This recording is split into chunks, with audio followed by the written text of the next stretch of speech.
దావీదు ప్రార్థన 17వ కీర్తన అత్యద్భుతమైనటువంటి పరిశుద్ధ లేఖనము.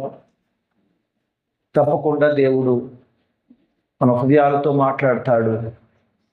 మనకి వినగలిగిన చెవులు కావాలి. యెహోవా న్యాయమును ఆలకించుము, నా మొర్రను అంగీకరించుము, నా ప్రార్థనకు చెవియొగ్గుము. అది కపటమైన పెదవుల నుండి వచ్చునది. మన ప్రార్థన అది కపటమైనటువంటి పెదవుల నుండి వచ్చే ప్రార్థనగా ఉండకూడదు. కేవలము దేవుడు మన ప్రార్థన మాత్రమే వింటాడు, చూస్తాడు అనుకుంటే పొరపాటు.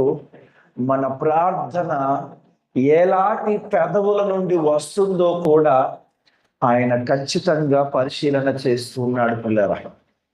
ఒకవేళ మనము కపటమైనటువంటి పెదవులు కలిగినటువంటి వారు, అంటే యథార్థత లేనటువంటి వారమై ఉండి మన హృదయము మోసముతో నిండుకొనినదై ఉంటే గనక,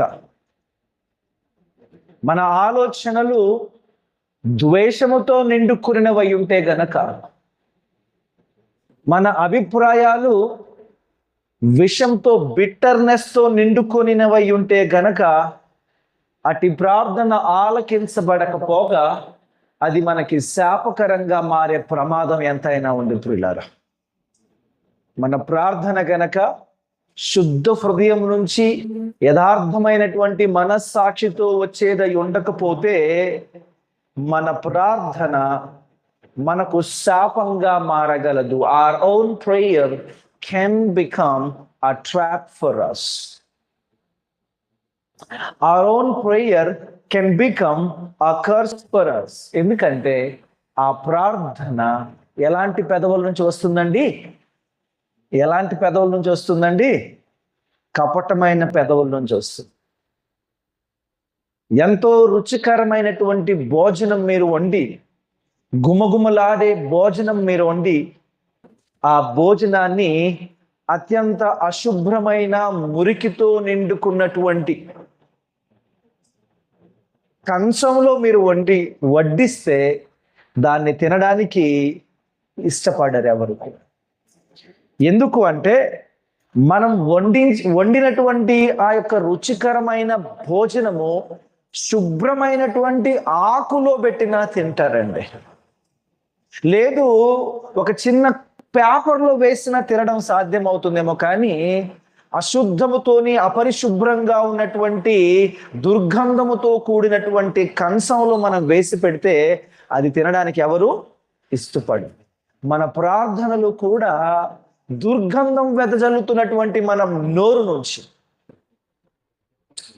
గర్వము తొనికిసలాడుతున్నటువంటి మన పెదవుల నుంచి, అబద్ధము అసత్యం నిజం కాని విషయాలను మాట్లాడటముతోనే కాలం వెళ్ళబుచ్చేటటువంటి పుకార్లు మాత్రమే వ్యాపింప చేయగలిగేటటువంటివి, నిజము కాని విషయాలను ఎప్పటికప్పుడు నిజమన్నట్టుగా చర్చించేటటువంటి మన పెదాల నుండి ప్రార్థన వచ్చినప్పుడు ఆయన ప్రార్థన ఆలకించకపోగా అది మనకు శాపంగా మారగలదు అని దేవుని వాక్యము సెలవిస్తుంది. ప్రియులారా గమనించండి, వీరి ప్రార్థనలు ఎలా ఉంటాయంట అంటే కపటముతో నిండుకొని ఉంటాయని దేవుని వాక్యము సెలవిస్తుంది. 17వ అధ్యాయము 2వ వచనం, నీ సన్నిధి నుండి నాకు తీర్పు వచ్చును గాక, నీ కనుదృష్టి న్యాయముగా చూచును. రాత్రివేళ నీవు నన్ను దర్శించి నా హృదయమును పరిశీలించితివి. అలాగే ఇంకేమంటున్నాడండి, నన్ను పరిశోధించితివి, నీకు నా పెదవులలోనే కాదు నా హృదయాలోచన కూడా నీకు యథార్థంగా కనిపించింది. నోటి మాట చేత నేను అతిక్రమింపను అనే మాటను కీర్తనాకారుడు మాట్లాడుతున్నాడు. పిల్లరా, ముందు మనం దేవుని దగ్గరికి వచ్చినప్పుడు, మనం ప్రార్థన చేసేటప్పుడు ఏం చేయాలండి? అయ్యా, నా పెదవులను, నా హృదయాన్ని, నా తలంపులను ప్రోక్షించు, శుభ్రం చేయి. సాధారణంగా నేను స్కూల్లో నీళ్ళు అడిగినప్పుడు, ఆయమ్మని పిలిచి నీళ్ళు అడిగినప్పుడు ఈ పాయింట్ స్పష్టంగా చెప్తారు. చేతులు శుభ్రంగా కడుక్కొని నీళ్లు తీసుకురండి అని చెప్తారు. అది పరధ్యానంగా కూడా మర్చిపోని మాట. చేతులు శుభ్రంగా కడుక్కొని నీళ్లు తీసుకురండి, చేతులు శుభ్రంగా కడుక్కొని నీళ్లు తీసుకురండి. ఎందుకు అంటే, ఒకవేళ అపరిశుభ్రమైనటువంటి, అంటే వాళ్ళు వ్యక్తులుగా అపరిశుభ్రమైన వాళ్ళు కారని కాదు, కానీ అపరిశుభ్రమైన వాళ్ళని నా ఉద్దేశం కాదు, కానీ వాళ్ళు ఊడ్చే పని, ఆ బాత్రూమ్లు కడిగే పని, పిల్లల్ని కడిగే పని, ఈ పనంతా చేస్తూ ఉంటారు. కాబట్టి హడావుడ్లు, అయ్యో సార్ నీళ్ళు అడిగిండని మురికి చేతులతోనే ఇవ్వాలి ఆ మనిషికి అనే ద్వేషంతో ఇవ్వకపోవచ్చేమో, కానీ హలో నీళ్ళు అడిగింది కదా అని చెప్పి హడావుడిగా బాటిల్ పట్టుకొని వస్తారేమోనని ముందుగానే చెప్తారు. మీ పని అది అయినా సరే చేతులు శుభ్రంగా కడుక్కొని నీళ్లు తీసుకురండి అని. అది చెప్పడం ద్వారా ఓకే, హడావుడిగా తీసుకువెళ్ళాల్సిన అక్కర్లేదు, ముందు మనం శుభ్రంగా చేతులు కడుక్కొని అప్పుడే తీసుకెళ్దాంలే అని వాళ్ళకి నేను టైం ఇస్తున్నాను అనమాట. తొందర పడకండి, నేను చెప్పాను కాబట్టి తొందరగా తీసుకుపోవాలి అనే తొందర వద్దు, శుభ్రంగా తీసుకుని రండి. మనం దేవుని సన్నిధికి వచ్చినప్పుడు ప్రియులారా, మనం ప్రార్థన చేయాలి. కానీ ఆ గడియకు ముందు వరకు, ఆ గంటకు ముందు వరకు మన నోటితోని, మన ఆలోచనతోని, మన తలంపులతోని ఏం చేస్తా వచ్చామో? పాపమును ఆలోచిస్తూ వచ్చాము. అసత్యమైనటువంటి వాటిని, నిజము కానటువంటి వాటిని, అబద్ధములైనటువంటి వాటిని చర్చిస్తూ వాటి గురించి మాట్లాడుతూ వచ్చాము. ముందు మనం ఏం చేయాలి? దేవుని సన్నిధికి మన ప్రార్థనలనే కంచం పట్టుకునేటప్పుడు, దేవుని సన్నిధికి మన ప్రార్థనలనే ఆ యొక్క ధూపం పట్టుకుని, ఆ నైవేద్యం పట్టుకుని వచ్చేటప్పుడు మనం ఏం చేయాలి? శుభ్రంగా కడుక్కోవాలి. అయ్యా నన్ను క్షమించు, నా పెదవులను శుద్ధీకరించు, అయ్యో నా తలంపులను శుద్ధీకరించు, ఇదిగో నా స్తుతి నైవేద్యము, నా విజ్ఞాపన నైవేద్యమును నీకు అర్పించుటకు ముందుగా నన్ను శుద్ధీకరించుము. ఎందుకంటే అపరిశుభ్రమైన, అపరిశుద్ధమైన, శాపగ్రస్తమైన, హేయమైన, లేకపోతే కపటంతో నిండుకున్నటువంటి మనుషుల ఆలోచనల నుంచి, పెదవుల నుంచి వచ్చేటటువంటి ప్రార్థనను ఆలకించే దేవుడో కావు. మమ్మల్ని పరిశీలిస్తుంటావు. మెలకు ఉన్నప్పుడు నీవు మమ్మల్ని పరిశీలిస్తున్నావు, నిద్రపోయేటప్పుడు మమ్మల్ని పరిశీలిస్తున్నావు, రాత్రి వేళ నీవు మమ్మల్ని పరిశీలిస్తున్నావు, పగటి వేళ మమ్మల్ని పరిశీలిస్తున్నావు. ఎక్కడైనా నీకు దోషం కనబడితే మమ్మల్ని శుద్ధీకరించు. కీర్తనకారుడు ప్రభువుని వేడుకుంటున్నాడు. ప్రియులారా, మనము చివరి వచనములకు వెళ్దాం. ప్రియులారా, నేనైతే నీతి గలవాడనై నీ ముఖ దర్శనము చేసేదను, నేను మేల్కొన్నప్పుడు నీ స్వరూప దర్శనముతో నా ఆశను తీర్చుకుని. This is a challenge for all of us. ప్రియులారా, పైన మనం గనక 14వ వచనం చూసినట్లయితే, లోకుల చేతిలో నుండి ఈ జీవిత కాలములోనే తమ పాలు పొందిన ఈ లోకుల చేతిలో నుండి నీ హస్తబలము చేత నన్ను రక్షింపుము. నీవు నీ దానములతో వారి కడుపు నింపుచున్నావు. వారు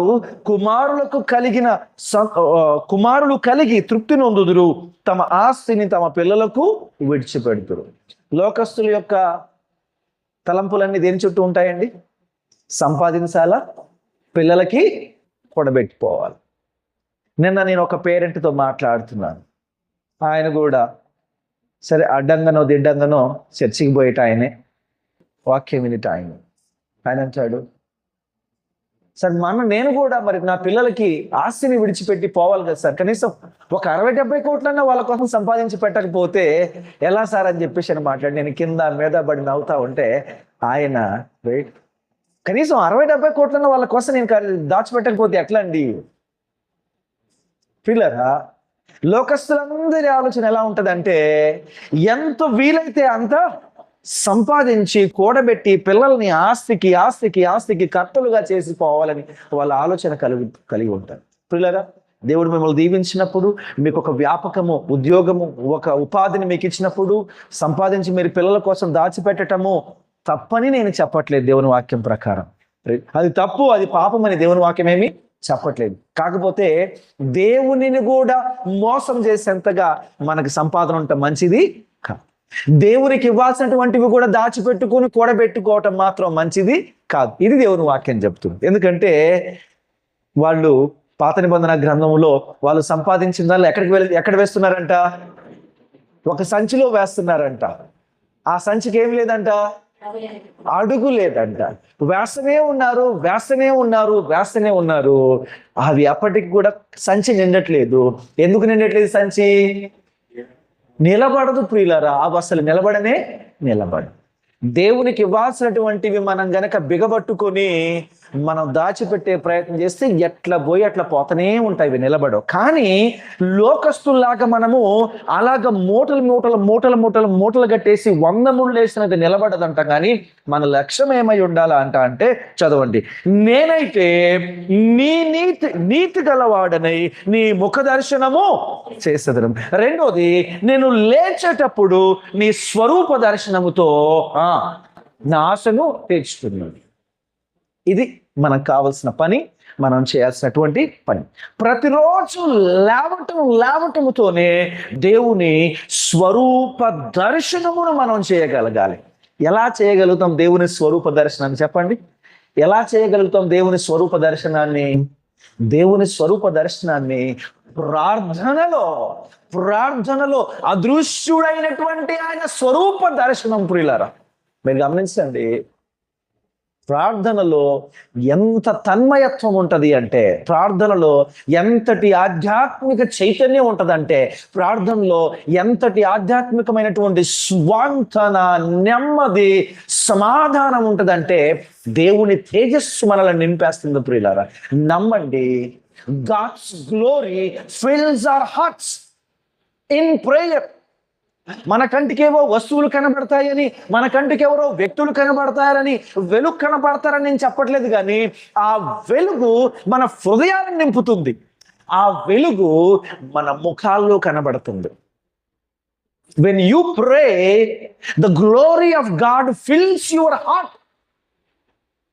and that reflects that brightness, the brightness of the glory of God which is in your heart reflects through your face.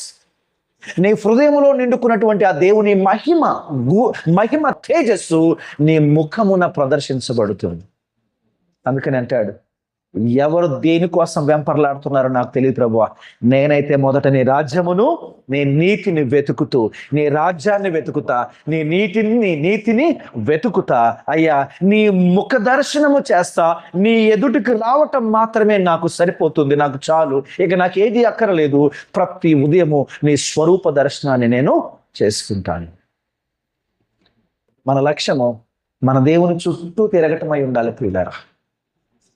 దేవుడు ఏర్పాటు చేసినటువంటి విధి ప్రకారము సూర్యుని చుట్టూ భూమి తిరుగుతూనే ఉంటుందట.